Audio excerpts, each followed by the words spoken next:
Welcome to Sneha teaching. तो कैसे हैं आप सब? आई होप आप सब अच्छे और अपना बहुत बहुत ध्यान रख रहे हैं। तो सीरीज 3 जो मैंने मॉक इंटरव्यू आप सबका लिया था, उसके जवाब आज मैं दे रही हूँ अपने इस वीडियो में। और अगर वीडियो पसंद आए तो एंड में लाइक ज़रूर करके जाना, बहुत मोटिवेशन मिलता है। और अगर हो तो कमेंट भी ज़रूर कीजिएगा। तो मेरा पहला क्वेश्चन ये था, ज़्यादा टाइम वेस्ट नहीं करते हुए वीडियो को चलिए फटाफट से स्टार्ट कर देते हैं। और मॉक इंटरव्यू के जो क्वेश्चंस मैंने बनाए हैं, मुझे बहुत उम्मीद है कि ये सब आपको बहुत काम आने वाले हैं इंटरव्यू के दिन। तो बच्चा सोशली इनएक्टिव है, ठीक है? तो आप क्या कर सकते हैं? ये मेरा सवाल था मॉक का कि बच्चा एकदम बुझा बुझा रहता है, स्कूल में आता है तो बिल्कुल भी सोशली बच्चा एक्टिव नहीं है।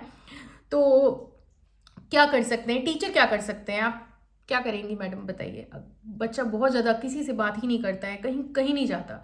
तो इसका सटीक जवाब ये हो सकता है कि सर मैं बच्चे से बात करने की कोशिश करूँगी सबसे पहले, और मैं उसकी सोशल सिचुएशंस जो भी है उस पर फीलिंग जानने की कोशिश करूँगी बच्चे की। और सोशल इमोशनल लर्निंग पे भी मैं उस बच्चे का ध्यान दूंगी, खासकर जिसे हम SEL कहते हैं। बच्चे की सोशल इमोशनल लर्निंग पे मैं ध्यान दूंगी, यानी कि करिकुलम में ही मैं सोशल इमोशनल लर्निंग पे ध्यान दूंगी, जिससे कि उसी बच्चे ही नहीं बल्कि सभी बच्चों को उससे बहुत फ़ायदा मिलेगा। और सर मैं ग्रुप एक्टिविटीज़ पे मैं कोशिश करूँगी कि जो बच्चा सोशली बहुत ज़्यादा एक्टिव नहीं है या फिर सोशली बिल्कुल भी नहीं आता है, तो मैं कोशिश करूँगी कि ग्रुप एक्टिविटीज़ मैं कराऊँ, जिससे कि बच्चे का इंटरेक्शन थोड़ा बढ़े और सोशलिज्म को समझने लगे। और अगर वो बहुत बड़े ग्रुप से हिचकता है, कि अगर बहुत बड़े ग्रुप में बच्चा नहीं जाना चाहता है, तो मैं उसे छोटे ग्रुप में ही डालूंगी, या 1-to-1 कॉन्वर्सेशन मैं करूँगी, या धीरे धीरे उसे सोशलिज्म के तरफ ले जाने की कोशिश करूँगी, ना कि एक बार। जैसे जैसे बच्चा कंफर्टेबल होगा वैसे वैसे मैं इस चीज़ के लिए प्रयास करूँगी।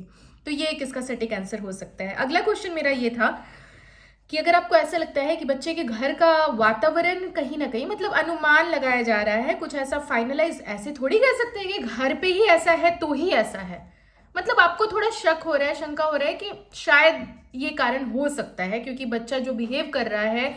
और जब घर पे ज़्यादातर जब माहौल ख़राब होते हैं तो सबसे ज़्यादा बच्चे के होमवर्क पे इफेक्ट दिखता है आपको, क्योंकि घर पे शायद किसी को समय ना मिल पाए उलझनों की वजह से, जो बच्चे के होमवर्क को या बच्चे के प्रोग्रेस को मॉनिटर कर पाए, या स्कूल में क्या चल रहा है उन चीज़ों को कोऑर्डिनेट कर पाए।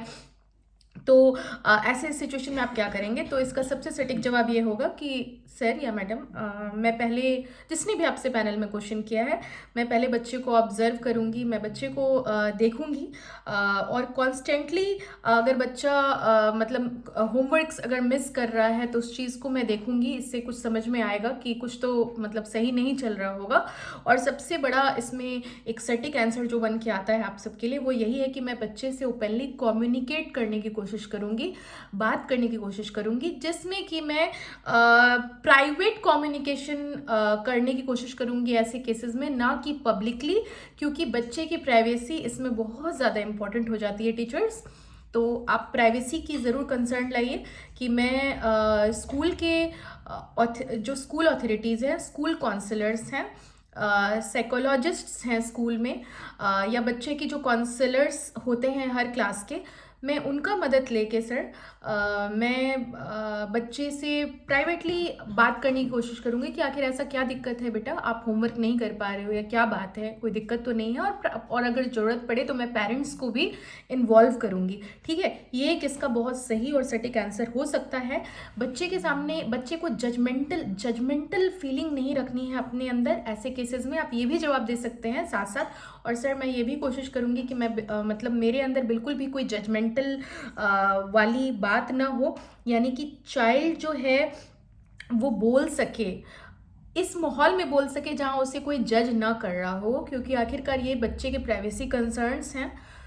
जो कोई जज ना कर रहा हो, आप पेरेंट्स को भी इन्वॉल्व कर सकते हैं, स्कूल स्टाफ हैं, काउंसलर्स हैं। और हाँ, इन सब के बाद एक बहुत महत्वपूर्ण बात है जो आप सबको जानना है, अगर आप चाहें तो इसे आप अपने आंसर में मेंशन कर सकते हैं, कि मैं खुद को पहले एजुकेट करूंगी, यानी कि स्कूल गाइडलाइंस जो भी चीज़ें कहती हैं इस चीज़ में, स्कूल गाइडलाइन में बहुत ही डीपली बहुत सारी चीज़ें लिखी होती हैं, उसको मैं पढ़ूंगी, उसको मैं समझूंगी, और उसके अनुसार ही मैं इस चीज़ों पे एक्ट करूंगी, ठीक है? और ऐसे केसेस में जब कोई इश्यूज आता है तो सबसे सटीक है कि आप स्कूल काउंसलर्स और साइकोलॉजिस्ट जो भी अवेलेबल अवेलेबल हैं वहाँ पे, चाइल्ड साइकोलॉजिस्ट जो स्पेशल हैं उनसे आप कांटेक्ट करें। ये बहुत ही सटीक उपाय है इस चीज़ का, ठीक है।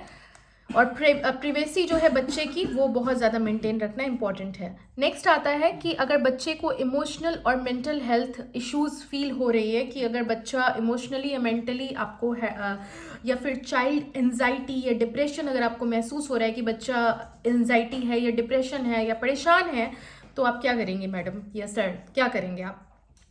तो इसका सबसे एक लाइन का आंसर है कि सर या मैम, मैं बच्चे से ओपनली कम्युनिकेशन मतलब यानी ओपन कम्युनिकेशन करूँगी, यानी बच्चे खुल के मुझसे कोई बात बोल पाए, सबसे पहली बात। और स्कूल काउंसलर्स जो हैं, यानी स्कूल में जो काउंसलर्स हैं, यानी कि उनका बहुत महत्व होता है और हर आंसर्स आपको देने में स्कूल काउंसलर्स जो भी हैं उनका हेल्प आप ले सकते हो। सपोर्टिव और वेलकमिंग क्लासरूम इन्वायरमेंट मैं रखूँगी सर।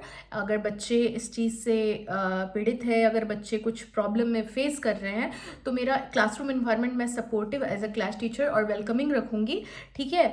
और जो ऐसा इन्वायरमेंट रखूँगी जो इनके स्पेसिफिक नीड्स, यानी जो इनको स्पेशली प्रॉब्लम हो रहा है जिस चीज़ में, उस चीज़ को जो है एड्रेस कर पाए, ठीक है। मैं इन चीज़ों का ध्यान दूंगी।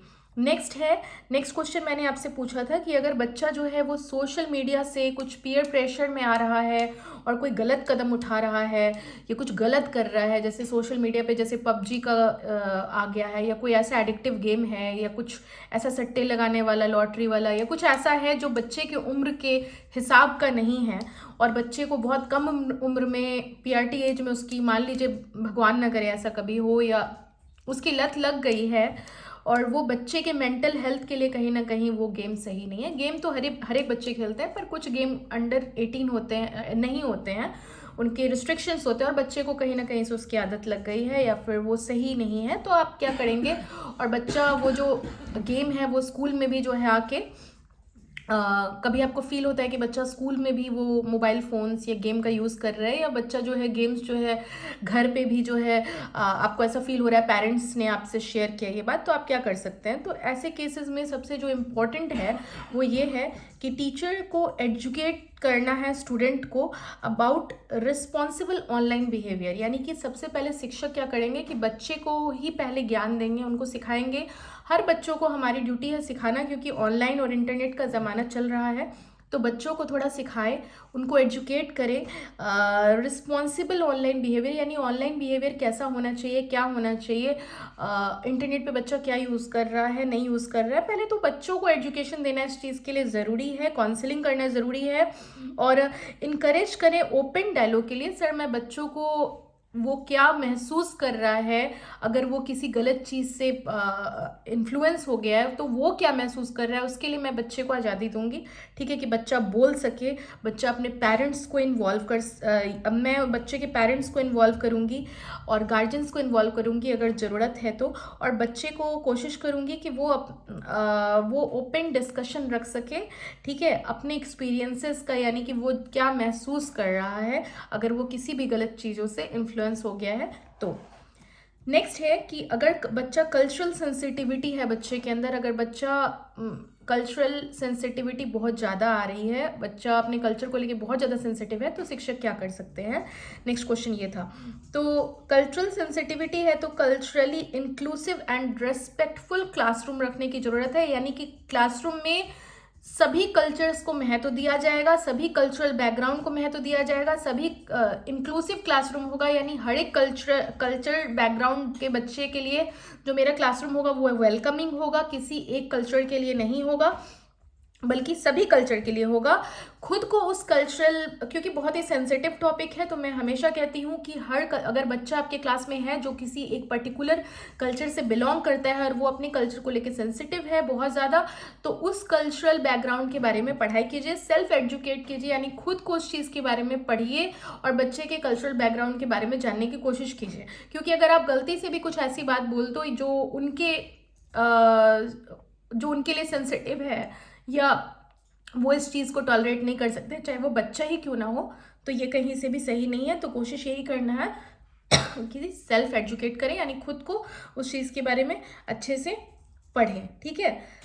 नेक्स्ट है कि ओपन डायलॉग रखने की कोशिश करें, यानी कि रेस्पेक्टफुल डायलॉग, यानी कि अगर कल्चरल से रिलेटेड कुछ भी बातें हो रही है क्लासरूम में या कल्चरल बैकग्राउंड के बारे में बताया जा रहा है, कोई भी कल्चर्स है उसकी पढ़ाई हो रही है, होली है, दिवाली है, बहुत सारी चीज़ें, ईद है, हर चीज़ है, किसी भी कल्चर्स के बारे में अगर बातें हो रही है तो ओपन डायलॉग हो, कोई झिझक नहीं होनी चाहिए और रेस्पेक्टफुल डायलॉग हो। किसी भी कल्चरल चीज़ों को हम टारगेट करके किसी को ठेस पहुंचाने का काम ना हो क्लासरूम में, इस चीज़ का बहुत खास ध्यान रखना है, ठीक है।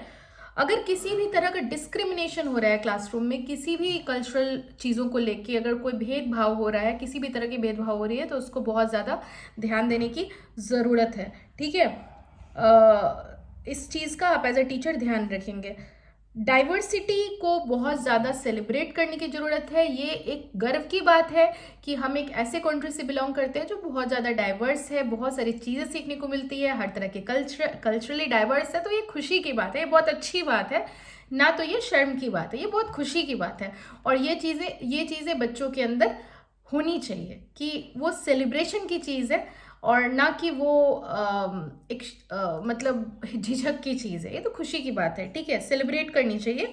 और अगर कोई रिजोल्यूशन मतलब अगर कुछ मान लीजिए कॉन्फ्लिक्ट हो जाता है, कोई भगवान ना करे कुछ भी पेरेंट्स इन्वॉल्वमेंट हो या कुछ भी तरह का अगर कॉन्फ्लिक्ट हो जाता है, तो उससे रिजोल्यूशन भी आपको करना है। इस चीज़ का आप एज अ क्लास टीचर ध्यान रखें। और किसी भी चीज़ों में अगर चीज़ें हाथ से आपके निकल रही हैं तो फिर आप स्कूल काउंसलर्स की मदद लें। आई होप कि ये जो आंसर मैंने दिया, ये मैंने थोड़ा विस्तार में दिया, इतना विस्तार में आपको इंटरव्यू में नहीं देना है।